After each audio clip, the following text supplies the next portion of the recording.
Great that people cannot sit down. The only ones that are. Be nice to Oh, yeah.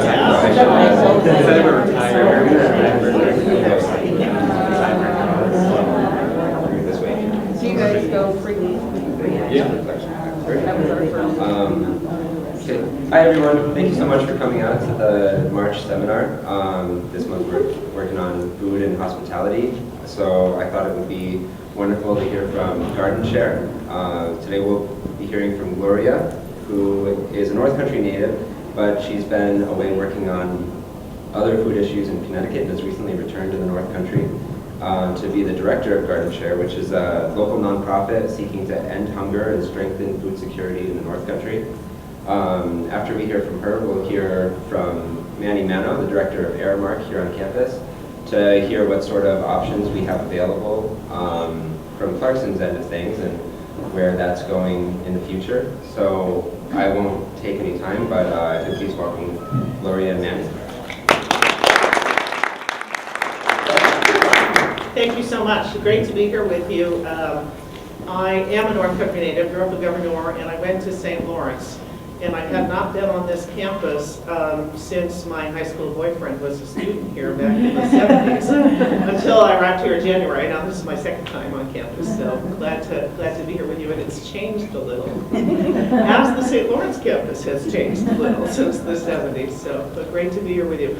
I am really new in this job. I started in January, so I'm going to share a little with you. I brought a PowerPoint because I'm still learning and to help me keep my thoughts organized. If you have questions, hopefully I'll be able to answer them. If I can't, I will definitely get back to you. But I wanted to talk a little about local food in terms of community-based food systems and what that means. Because when you say food system, people often don't even know what it means. Did I make that move? No? There we go. So food system isn't just about eating, it's the whole system. It's about the environment, it's about the economy, it's about healthy food and access to food for all people, not just for those who happen to have more money. And it's about transportation, storage, all of those things. How does the food get from the farmer to your kitchen and your plate? And just a quick look at our current food system. And some of you probably know this, but it just still always astounds me, particularly this first bullet, 45,000 items in a grocery store. How in the world do you even select them when you're shopping, when there's that many choices? And they change constantly, thousands of new food items introduced by our industrial food system every year, and things pulled off the shelves too. So just when you get to like something, it goes away, and there's something else out there. But also the food miles business, you know, and even those of us that are conscious of food miles end up sometimes buying things. Like I happen to really love fresh blueberries, and of course they're on sale at this time of year, but those were grown in Peru. Yeah, I bought a pint of them a week or two ago, but they didn't taste very good, so I haven't bought any more. They certainly don't taste like the local ones are going to taste summer. And the food, so often from the industrial food, so it's just really not good for us. Salt, sodium, all of those things.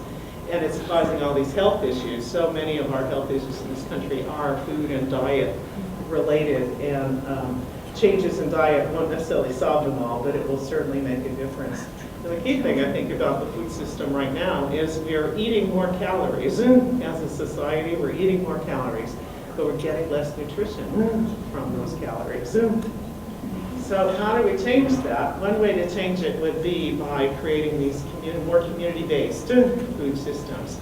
And these bullet points are really the definition of a community-based food system, that it's tied to a specific geography, that there's policies that promote the community-based food system, access, everybody has access to good, healthy food, stable base of local farms, and other food and agriculture businesses, because it isn't just the farms, it's the businesses that support the farms, that sell equipment or feed or those kinds of things, and then it's the businesses that can come after the farms that are producing a product from the farmer's raw materials or things like that.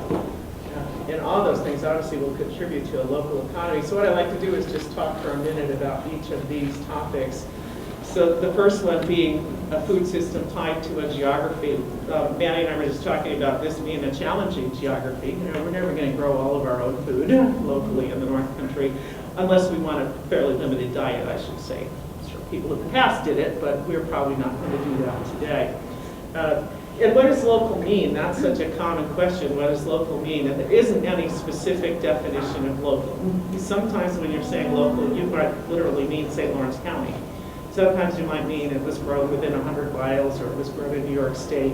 I think as long as you realize there is no specific definition of local, and in the course of a conversation you understand how you're using the term, it's all good. The closer the food is, the better. The less food miles, the less transportation that's going into getting that food to people, the better. And food policies. You know, food policy is something I have done a lot of work on over the years, even in my prior job in Connecticut. And yet people always, two things happen when you say food policy. One is the blank look. I don't know what that means, food policy. And the other is the glazed over look. You know, I don't even really want to know what that means, food policy. But if you talk to local farmers, which I've spent some time doing, get myself reacquainted and oriented to the North Country, you hear a lot about policy issues, about regulatory issues that affect their ability to grow more food or to make a living at their farm, because there's regulations that are limiting what they can do. If you talk to other people at other levels of the food industry, you'll hear the same thing sometimes about either the regulations themselves that are holding them back, or sometimes it's the way regulations are applied, because not every inspector applies the rules in the same way, things like that. And you'll hear it even from our local nonprofits, how policy and regulations affect them. Another policy area people tend not to think about until it gets raised is the whole issue of food for our kids in the school food programs and the summer food program. I was with a great group of students yesterday at St. Lawrence, and not one of them knew, and I bet most of you don't know either, the school lunch program and how it started. School lunch program was begun in World War II when the Department of Defense discovered the young recruits were showing up with diseases related to poor nutrition, things like rickets and scurvy. And so the federal government created the school lunch program as a defense measure. Now, just a few years ago, when funding for child food programs was being threatened in Washington, a group of senior military officials, generals and admirals and such, came out with a whole statement about how important the program was, still as a defense measure, thinking of it that way. Those of us that work on these issues don't think of it that way at all, but it is where it started. And clearly it is important to our future that our kids, especially the most vulnerable ones from the low-income families, are getting healthy food in those school meals that may be the best meals they're getting each day, and that they're getting food in the summertime when school's out. Because if you get a free lunch during the school year, where do you eat during the summer or during the Christmas break? You know, a lot of the food pantries and the free will dinners will tell you that's when they see more families, is when school is out, because they're getting by the rest of the year, but when school's out, they're struggling. In fact, one of the things I learned early on, St. Lawrence County only has 5 summer programs feeding kids. And there aren't, some of the larger towns don't even have one. Canton doesn't have one, and Ogdensburg doesn't have one. And certainly the smaller, more remote towns don't have them available for their kids. So that's something we want to think about, how we can work on the garden share. We haven't decided what to do about it, but we're clear there's a problem there, and we want to think about how we can make a difference. So policy issues. Widespread access is so important, and I said at the very beginning, access to everyone, not just those that have money to go to the farmers markets or to buy a CSA share for themselves.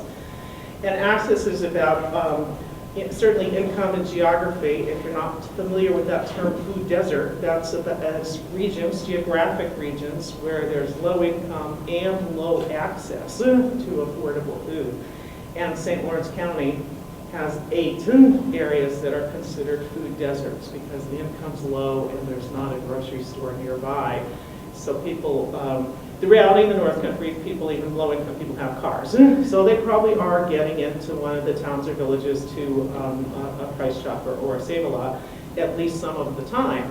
But some of the time, they may be buying some of their groceries at the Stewart's or the other kind of mom and pop convenience stores, where they're going to pay 30 or 40% more for some basic necessities, except for milk, because stores sell a lot of milk, so they usually have good prices, but other things will cost them more.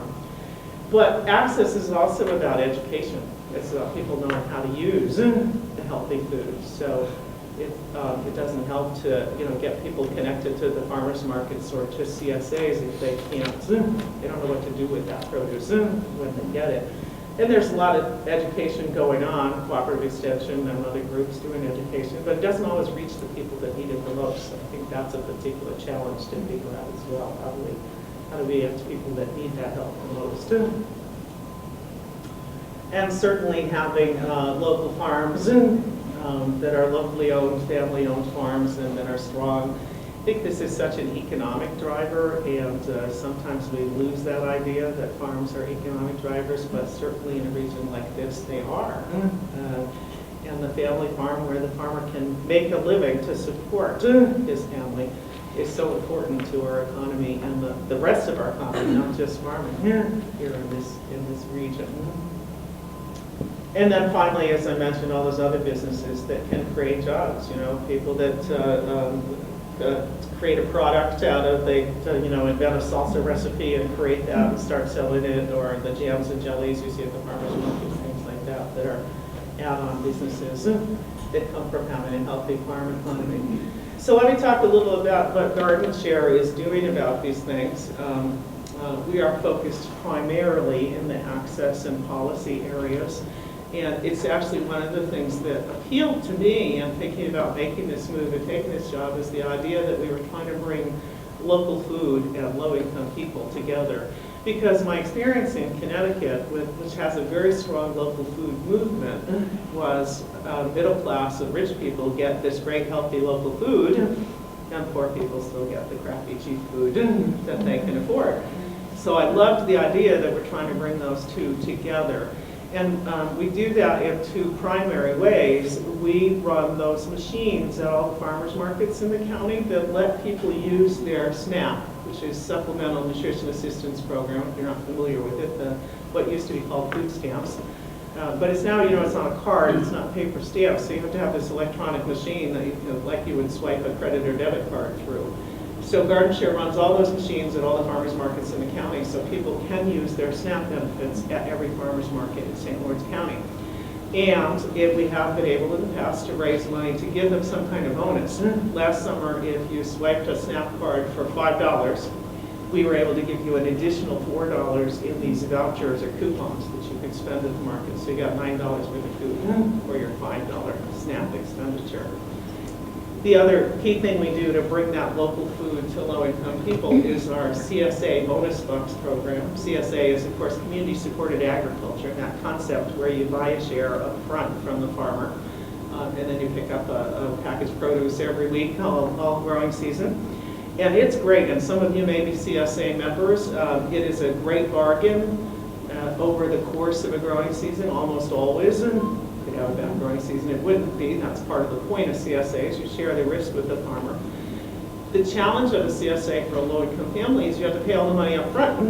Depending on the size of your family, the size of share you're buying, you're talking about $200 to $500 that you would be paying around this time of year to buy into a CSA, and then you're not going to see any produce for a while, and then over the course of the growing season, well into the fall, you will get a weekly box. So what we do is raise private money to support that, to essentially give scholarships to low-income families. We will not pay 100% of their CSA share, but we will pay a portion of it, and they have to put in some of their own money as well.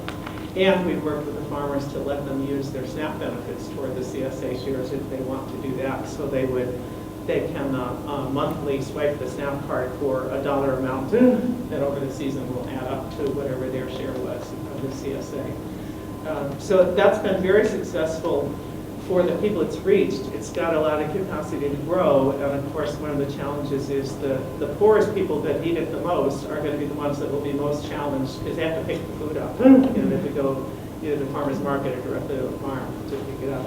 We do keep track of whether or not they're consistent picking it up because we don't want to spend that money on people that aren't going to take full advantage of the program. So if they don't, we won't let them back in future years because our funds are limited. Of course, the other local food thing we do is for all of us. We produce a local food guide.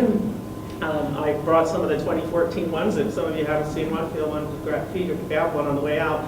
The 2015 one is in the process of production right now. It will come out in May. So it lists all the farms and farmers markets and farm stands in the county. And it's a great project because we've been able to make it self-supporting. If you take one, you'll see there's ads in it from local businesses as well that allows it to pay for itself and get this word out. We mail a couple thousand of them to our constituents, and then we distribute them through the farmers themselves distribute them, and the farmers markets do, and places where, like libraries or cafes that have information racks, things like that, you'll find them all over the county. And then we do policy work as well. We are currently working on developing a St. Lawrence County Food Policy Council in the early stages, having conversations with people about what that would mean. I think the board at gardenshare was really excited to have me join it because I served on 2 food policy councils and was involved in starting both of them, so hopefully I get this one off the ground too. And we do a lot of public education, trying to get people to know what those terms food policy means. In particular, our signature education event is our Food Day Youth Summit, which is held every second year in October. Food Day is in October. And it's geared to high school students, juniors and seniors in high school. We just got a date for the October 22nd this year, and it's held at SUNY Potsdam. And we have high school kids come from all over the North Country, as far as Watertown and Lake Placid. The goal of our Youth Summit is not just to educate those young people, but to have them come out with an action plan. So part of the day is spent with the team from their school, which will include both adults and students, talking about what they learned and saying, what do we want to take back to our own community, to our own school to do. And then we do some follow-up with them to see how that's going. And then some of them in the past have started school gardens. They've encouraged their school food service to buy locally. They've done some anti-hunger work. They've raised money or done things to help the food pantries in their town coming out of being at this youth summit. And we're not so much involved in the farming and agriculture. Sometimes people think we are, and we sort of are on the fringes, but what we do there is more collaborative with other organizations that are working in farming and agriculture. So that's it, actually, for my formal presentation. Do you want to talk now and take questions afterwards, or what was your thought? Yeah, I thought some questions afterwards. Okay. Before Manny talks, if I could say one thing, why I'm so interested in gardenshare and the local food guide is economically, if you think about the wealth of St. Lawrence County and you think about SNAP benefits, for example, there's about $2 million coming into the county every month. So imagine you have a stream pouring into a bucket, and that's that $2 million coming into our bucket, and the water is going up, and if you buy non-local food with that $2 million, it's like there's a hole in the bucket. Your bucket's leaky, and all that water is draining out of the bucket as quickly as it's coming in. So if you start to buy local food, then you're plugging up the leaks in your bucket, and now you have retention of wealth in your local area. So I think that's an important concept, that when you're buying non-local food, you're sending money away from the county, and you're contributing towards St. Lawrence is the most impoverished county in the state. And we contribute towards that when we don't buy local food. So I think that's an important concept. So I really urge everyone afterwards to look at the local food guide, buy a half a pig from a farmer that's here, buy like part of a cow, support our people and like ethically raised animals, and these CSAs are really fantastic deals. I just wanted to throw that in there. But yeah, and Manny has some local food for us too. All right. Hello, if I have not met you, my name is Manny Mano. I'm the resident district manager with Aramark, and I've been here since August. Hopefully you've seen my name around. If not, feel free to come up and introduce yourself anytime. But I think I want to really kind of focus on the commercial food production side of local food, because that is always, the question is always, why can't, quote unquote, Aramark, why can't Aramark support local more than they do? And I just want to talk a little bit about that and talk to you a little bit about some of the challenges that we have.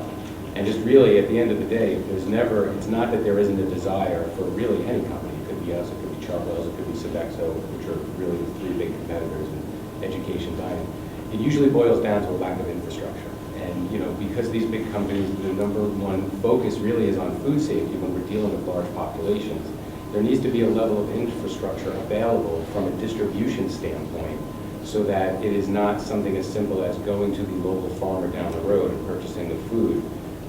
There needs to be a couple of safeguards and a couple of measures in place to ensure that the soil is being regulated, that the food is being handled the right way, that it's being stored the right way, and that ultimately when it gets to us, the end user, we're guaranteed to make sure that we're not going to be serving a product that could in essence get somebody sick. And then if you look back at some of the things that have happened with larger companies over the past 5 or 10 years, I often reference places like Wendy's and Chili's, and there's a Mexican chain in Philly that went out of business. A lot of those issues usually result in the soil conditions at the farm. So on a commercial food production standpoint, the reason why often it is seen that there is not as much local purchasing as a customer would like is because of that lack of infrastructure. It usually results down to focusing on food safety, and we have to filter everything through that lens before we make a decision. So that being said, that is the challenge that commercial food purveyors would have.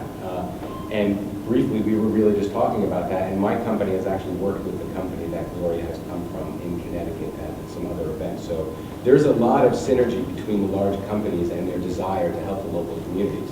Here at Clarkson, as far as local, what we do, what we support, and what our stance on that is, we do have the Adirondack Kitchen. I know that's a very well-known brand to the folks on campus, right? And we know through focus groups and just feedback from students that is the #1 location on campus that folks enjoy to eat.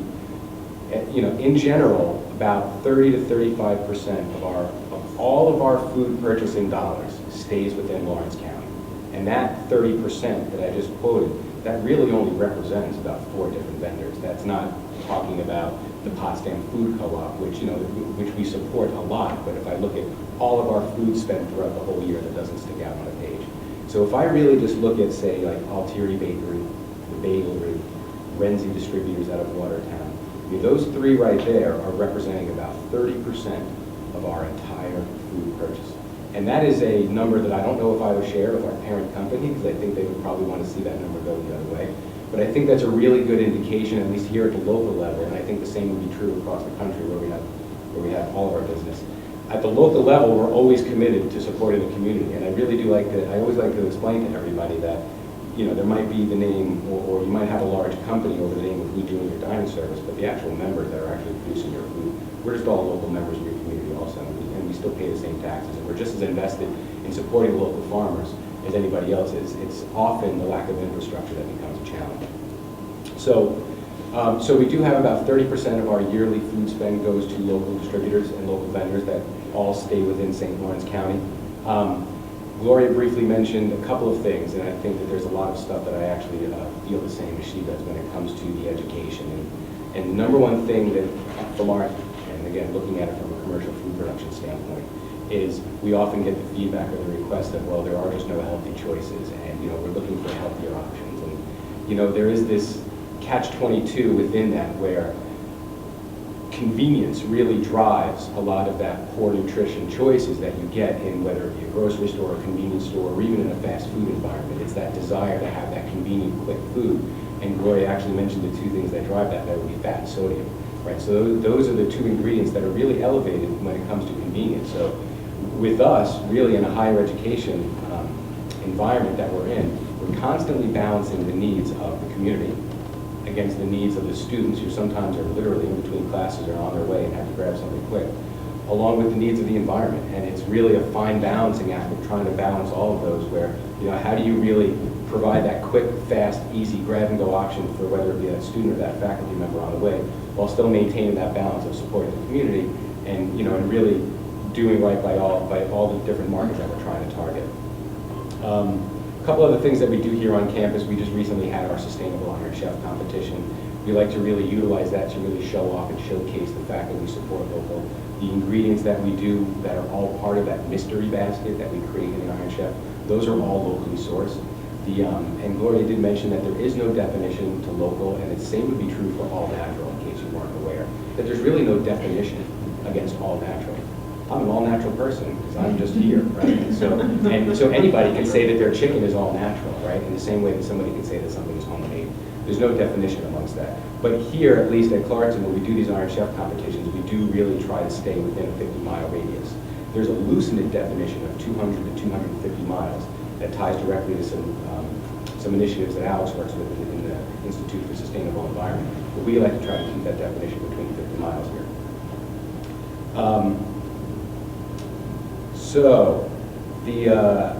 At that point, I mean, that was really kind of what I have to talk about. What we do here locally to support, what are the brands that we have locally on campus.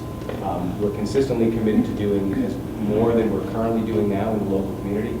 We are having some loosening conversations. There was a co-op that recently went under, but there's a big desire on our part to see if there's a way that we can support more on the agricultural side locally and try to funnel that through some of our distributors, whether it be Renzi or whether it be a new startup that starts up in St. Lawrence County that can sort of cull all the agriculture from the farmers and make it available to us.